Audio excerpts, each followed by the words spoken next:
Hey,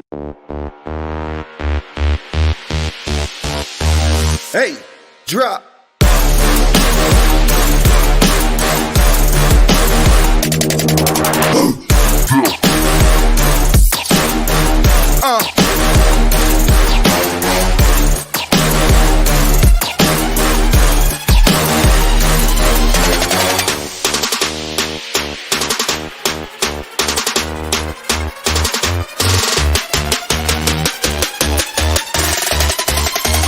Yeah, hey, drop.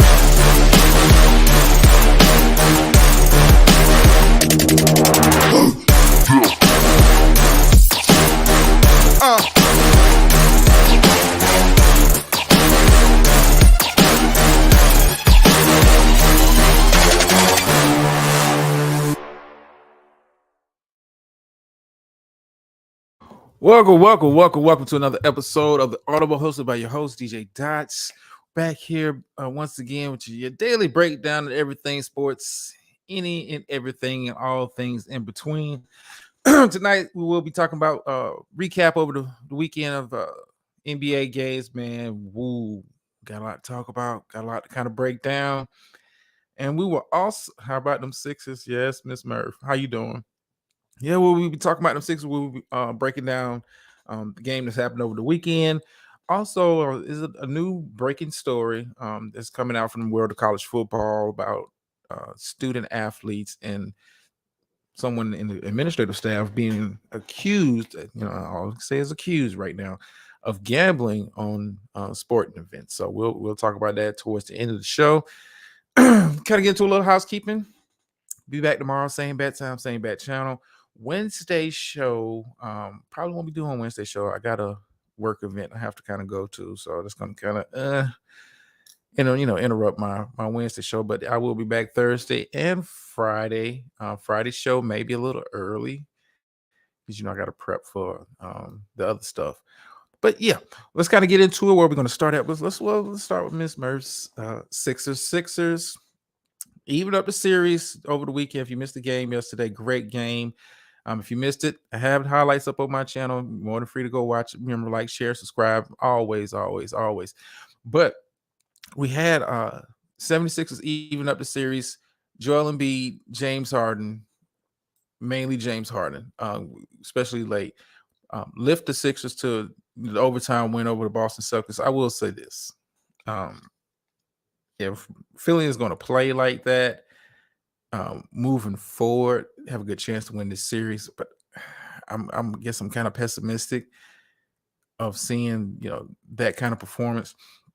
Boston, like I said, Boston to me, and I've been saying it from day one of this season after watching them play, the defensive level intensity is just not there. The defensive lapses, especially when we're talking about the three-pointer that James Harden hit wide open in the corner, Jaylen Brown, for whatever reason, decided to double team Embiid late.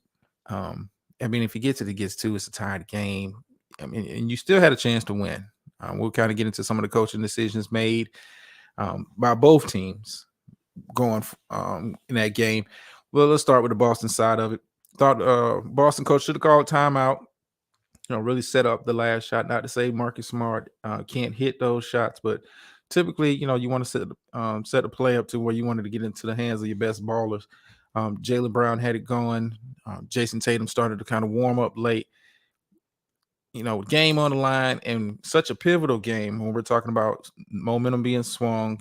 You have a chance to go up 3-1 on Philly with the chance to kind of close them out at home, and you don't really take advantage of that. I think that was a real coaching blunder. Matter of fact, the head coach even came out in a press conference today and said, he should have called timeout. I get sometimes you just want to go with the flow of the game, but you have timeout. You can't take them with you. Use them if you have to. Use them after you have to. It's nothing worse than, second guessing. I should have called a timeout, set up a better play. Now, Smart got off a good shot, just a tad bit late, but it was a good look.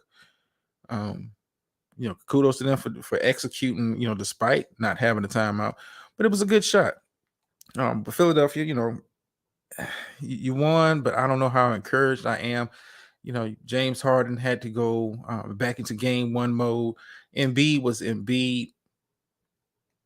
can James Harden keep up that level of shooting? Because we saw in games 2 and 3, he just wasn't able to put the ball into the ocean. I don't know if you can, contribute that to Embiid being back on the court and not getting those looks in wide open lanes as he was getting in game 1. They kind of figured out how to work it in game 4, and both players played exceptionally well, especially James Harden. I like the fact that when Harden's not selling for 3, yes, he can shoot it. He's one of the most prolific scorers in NBA history.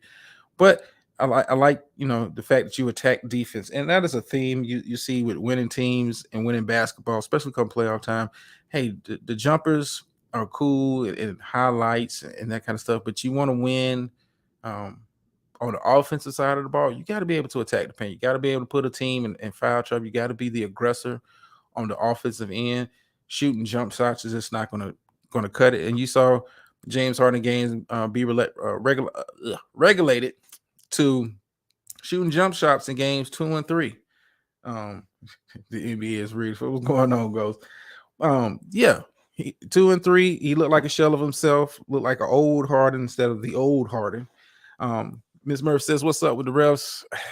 It's a lot of questionable calls, questionable stuff going on as far as the ref. I'm not going to blame the calls on the refs, but I think, when we're talking about playoff basketball, typically the most aggressive team that has shown a pattern of being the most aggressive, it's going to get those calls. It's going to get the benefit of a doubt.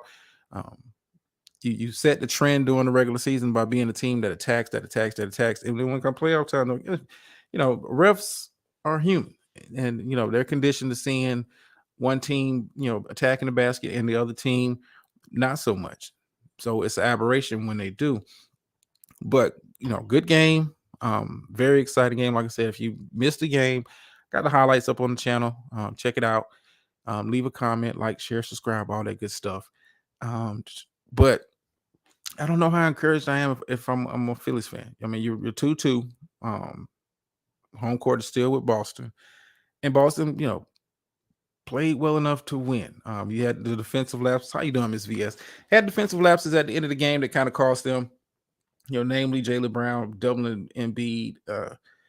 Sometimes you don't lead a hot shooter. And at that point, Harden had proven throughout the game he was the hot shooter. I want to say he was like 6 for 9 for 3 for the game.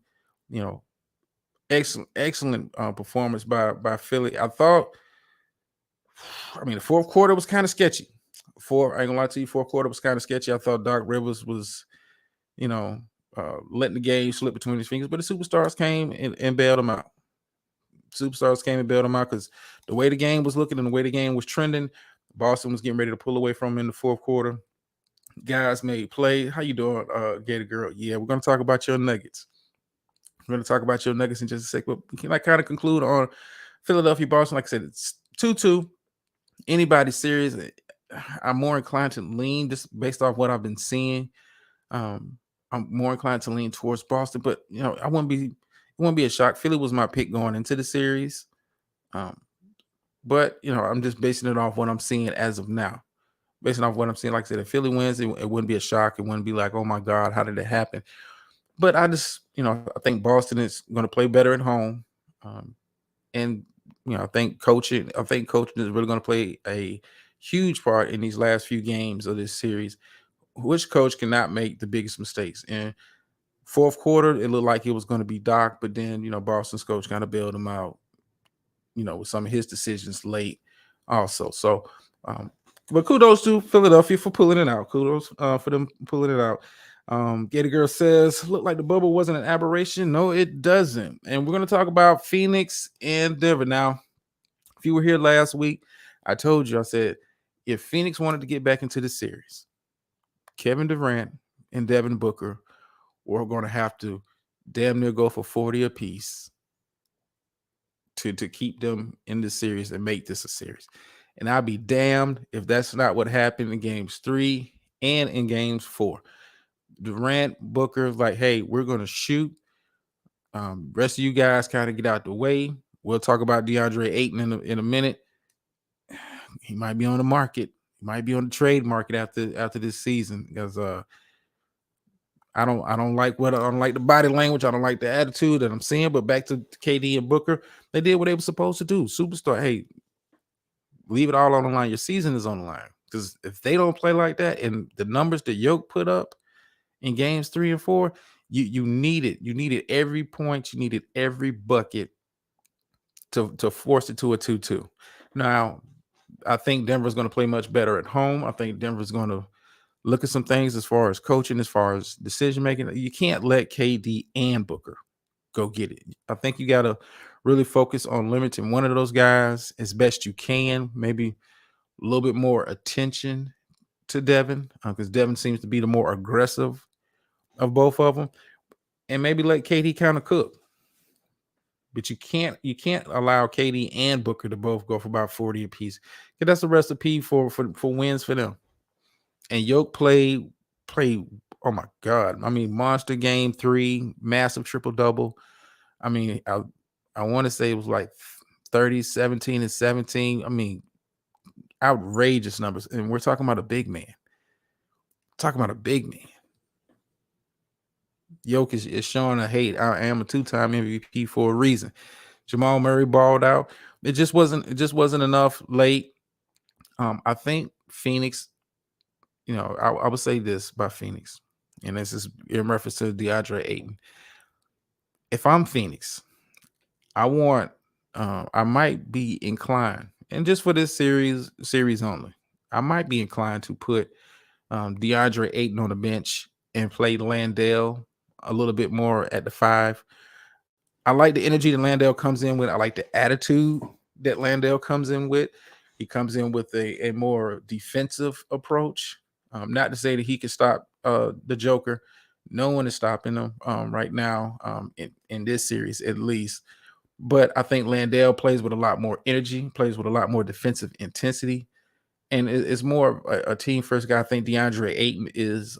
This is not the time of year to be complaining about whether I'm in the game or is my minutes being cut. Like, you're here to win and move on. Win and move on. That is the game. And DeAndre Ayton, I think, is allowing his ego, based on some of his sideline outbursts the past 2 games. I think he's letting his ego, dude. At best, when you're fully healthy, and I'm talking about the team, at best when you're fully healthy, you're the 4th option. Let's pump our brakes here. I know you're a former number 1 overall pick, but you haven't played like a number 1 overall pick. At best, when they're healthy, you're the 4th option. I mean, Book's got it going, KD's got it going. You're mad because you're not getting minutes. Why? Because Landale is coming in and playing with a whole lot of effort. How's the guy to come in off the bench is playing less minutes than you, but is being far more effective? If I'm a coach, I'm gonna keep playing Landale. I'm gonna keep cutting into your minutes. Hey, sometimes you have to do that when a guy just doesn't have it going. He just doesn't have it going. You saw that in the first round series with Sacramento. I think Sacramento stayed with Kevin Huerter too long. Yeah, I know he was your starter during the year, and he had a very good year, but he just didn't have it. And I think in the long run, Sacramento, if you could do it over again, might have started Malik Monk over Kevin Huerter. Let Huerter kind of get his confidence playing against the second unit. He just didn't have it. I get you. You got to go with the guys who got you to the dance, but this is the playoffs. It's win or go home. And if that means instead of getting my 30 or 35 minutes a game as a starter, I need to swallow my pride and get my 20 off of the bench, then that's what I'm going to have to do. Because right now it's about the team advancing. It's not about your individual stats. No one cares. No one is keeping track. No one cares who's the playoff leader in points. No one cares. Only thing we look for at the end of the day, when it comes to the playoffs, did you win or did you lose? And, speaking of the Joker had 2 monster games. But the only thing we're talking about now is they lost games 3 and 4. Stats don't mean anything. The win is the win. Let me give a shout out. Let me get in the chat room real quick for a second. Joker's a special man. It's never flashy, but it's efficient. I like the Joker's game, just like I like Luka's game. I think now Luka, shot way too many ill-advised shots this year, but you don't have to be athletic if you have the proper footwork, proper fundamentals, and that's what they teach in a lot of overseas leagues, especially at a young age. You can be effective in this league. You don't have to be the biggest. You don't have to be the strongest. You don't have to be the highest jumper. But if you know fundamentals, you know how to get to your spot and get the shot that you want, you'll play a long time, and you'll be very, very successful in this league. I mean, Dirk wasn't the fastest, Dirk wasn't the strongest, but Dirk knew how to get into position based on footwork and fundamental basketball. And that's what you see with Jokic. Jokic is not doing anything special. Jokic is not blowing by guys. He's putting a body on them, get him on one shoulder, give him a spin, give him a hook, setting up the offense, putting real pressure on the Phoenix defense. It's going to be interesting to see how Denver responds. Can KD and Book keep it up? I think Denver's still in the driver's seat as far as the series goes. What's going on, Mac? I think Denver is still in the series as far as the series go. Get a Girl says Porter and Gordon got to produce more. Yeah, Porter and Gordon have kind of tapered off games 3 and 4 as far as their level of production, but I think they'll bounce back at home. Home crowd typically kind of keeps them juiced up. The biggest question I have on as far as the Phoenix side, can KD and Book keep this up? I mean, because for them to win this series, they're both going to have to average 35, 40 a game. I mean, they're capable of doing it, but can you keep this up with the amount of minutes and the amount of pressure that's being placed on them to carry the scoring load and do it all? I mean, we're talking about making plays on the defensive end, setting up the offense, setting up each other. It's a lot of pressure, Gator Girl says, where the heck did Landry come from? Hey, he's one of those others. And every team has to have a game by the others. Have one game. Think back to the first round with the Lakers. Rui Hachimura had to have a game for us. You need bench players to kind of step up. You would like for them to be consistent with it, but sometimes it's not like that. Benches get shorter, guys' minutes get cut. But when you're called to play, you got to make shots. And Landry Shamet came up big for them last night. Really the unsung hero because they needed it. They needed it because as well as KD and Book was playing, Yoke was coming. And Murray was right along with him. So it's going to be interesting to see Game 5 how Denver responds. You still have home court, and I think that may turn out to be the key. Can you limit KD or Booker? You can't. I don't think you had the personnel to limit both of them. You got to limit one. You got to limit one. If you don't limit one, it ain't happening, Captain. It ain't happening, Captain. Oh, okay. Let me see. Let me go through my dubs and 7. Oh man. Well, let's talk about the Lake Show. Big win. Game 3. Played game 4 tonight. Matter of fact, I'll give you the update on the Heat Knicks game. I want to say it's about at halftime. But let me check. I know Miami was up, but I think New York was making a push before I started the show. Okay, so it's 56-48 at half. Jimmy's not doing too much. I mean, it's it looks like it's going to be one of those type games. I think Miami might pull it out, go up 3-1. But back to the Lake Show.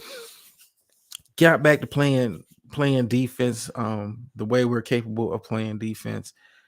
D'Angelo Russell is really kind of finding his role on this team.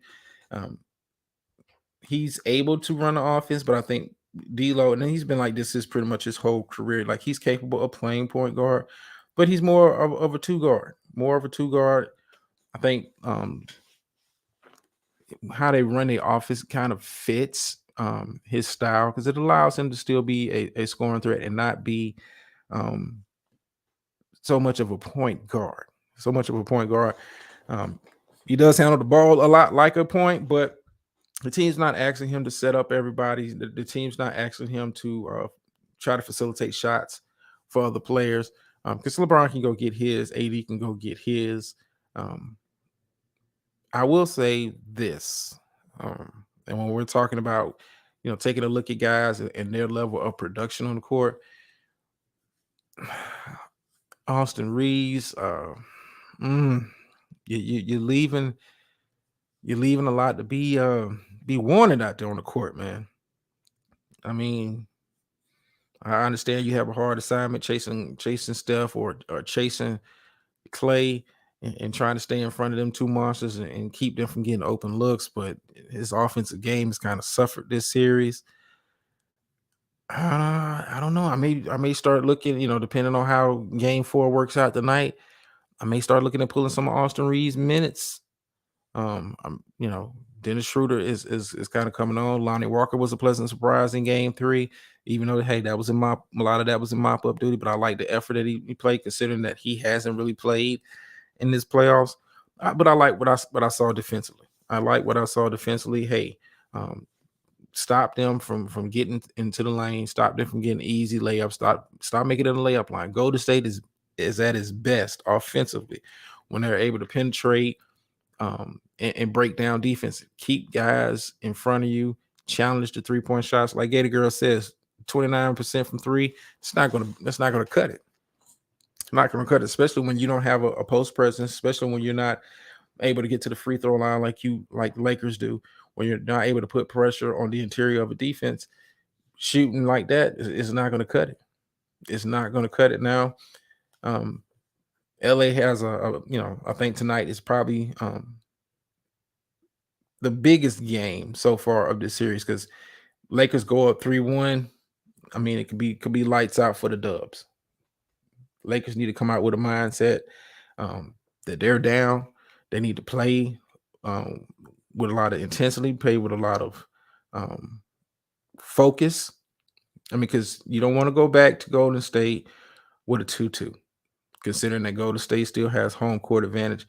AD, I'm going to need you to, what's this, an even number game? Yeah, I'm going to need you to not have your usual even number game numbers when you're not putting up jack. I need you to dominate. Draymond is trying as hard as he can, but he just doesn't have the size. Kevon Looney can't stay in front of him, and Jermichael Green, no.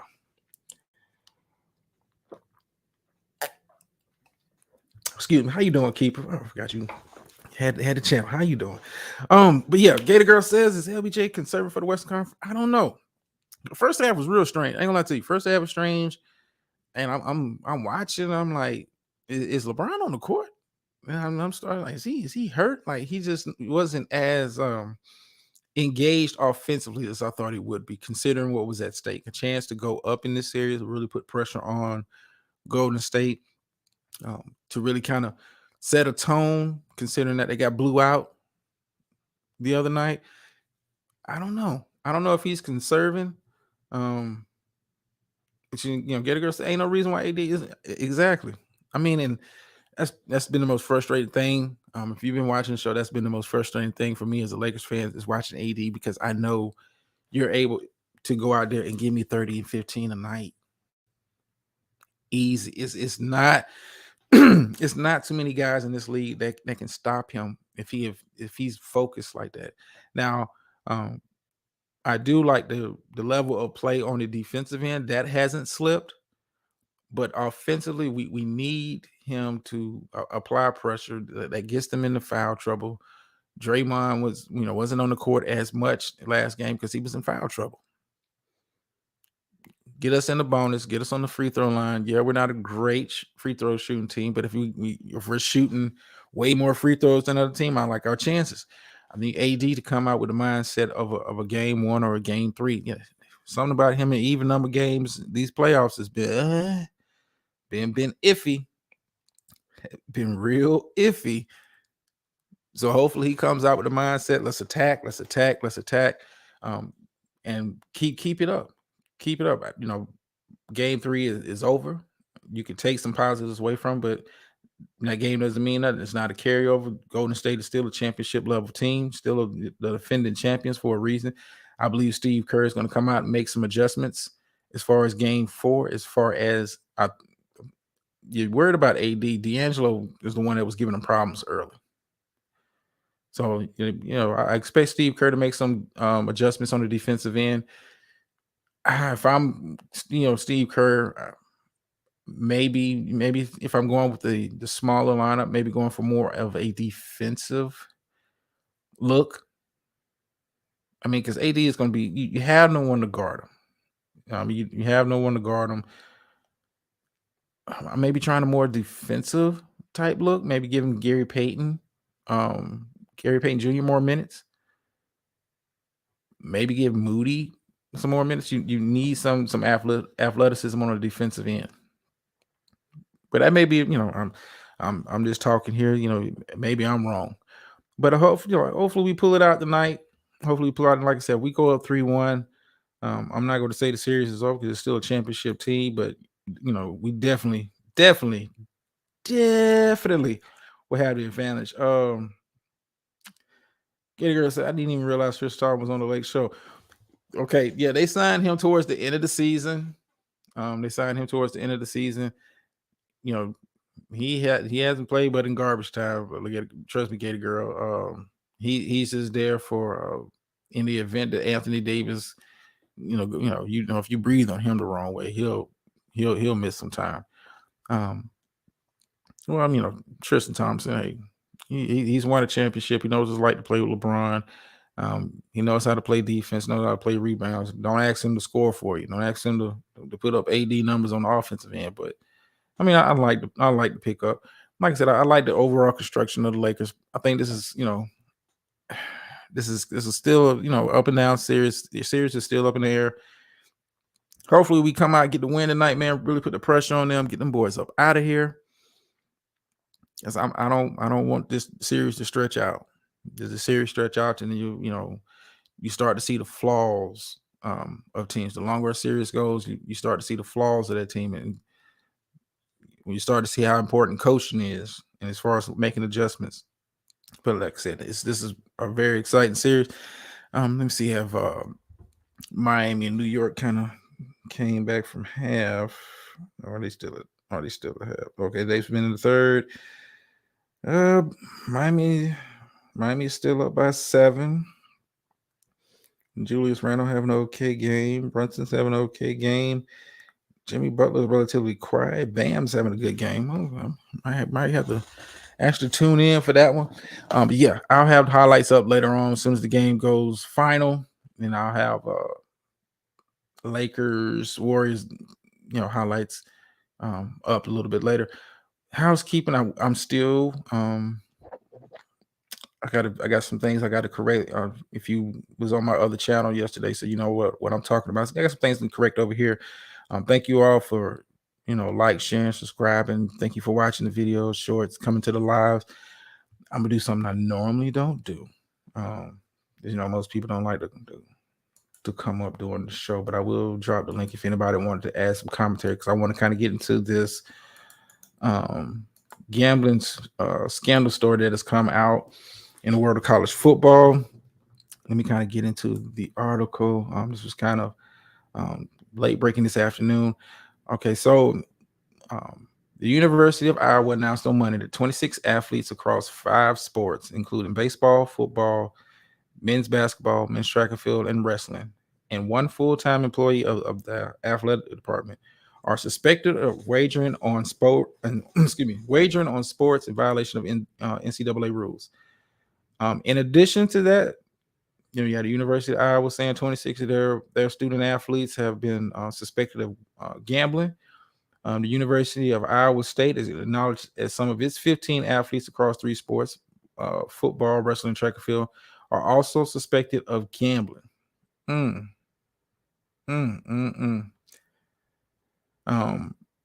didn't know Iowa was having this big of a gambling problem, because you read further into the article, it says Iowa has received information about 111 individuals.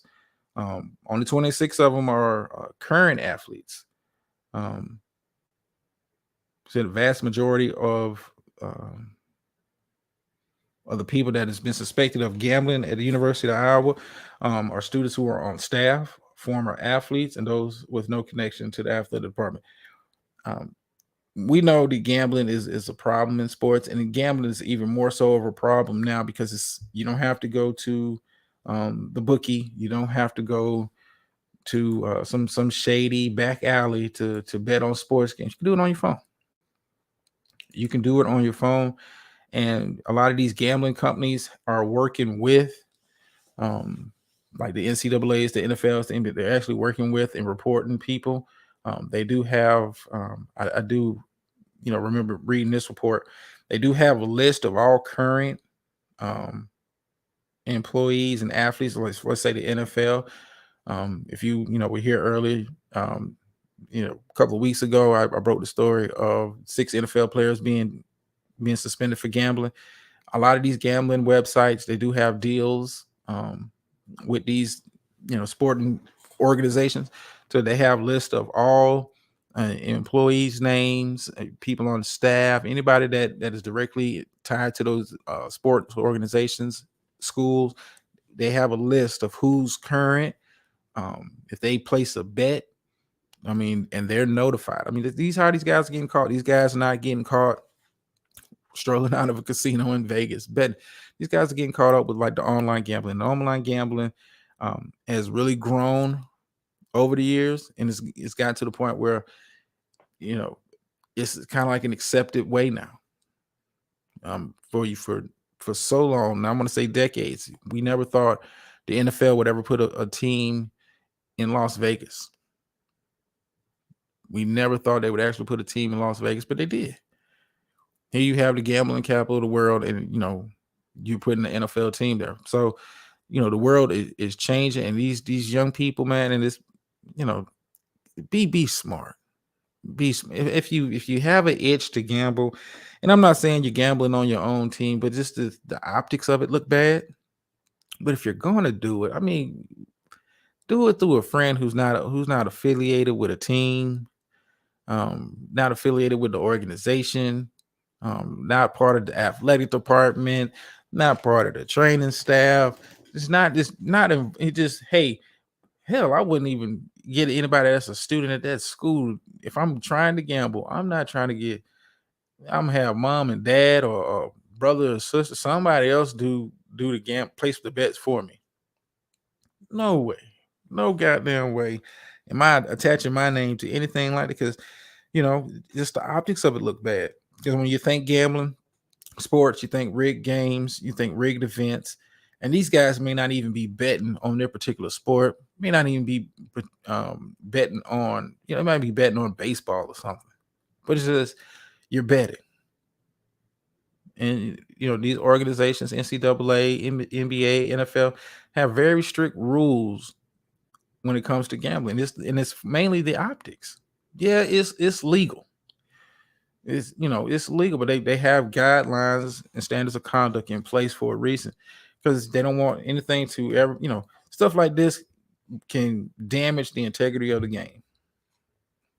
You do have those conspiracy theorists that think all these games are rigged, and it's some undercover conspiracy stuff. As far as that, you just give it more credence when you get caught up in activities like this.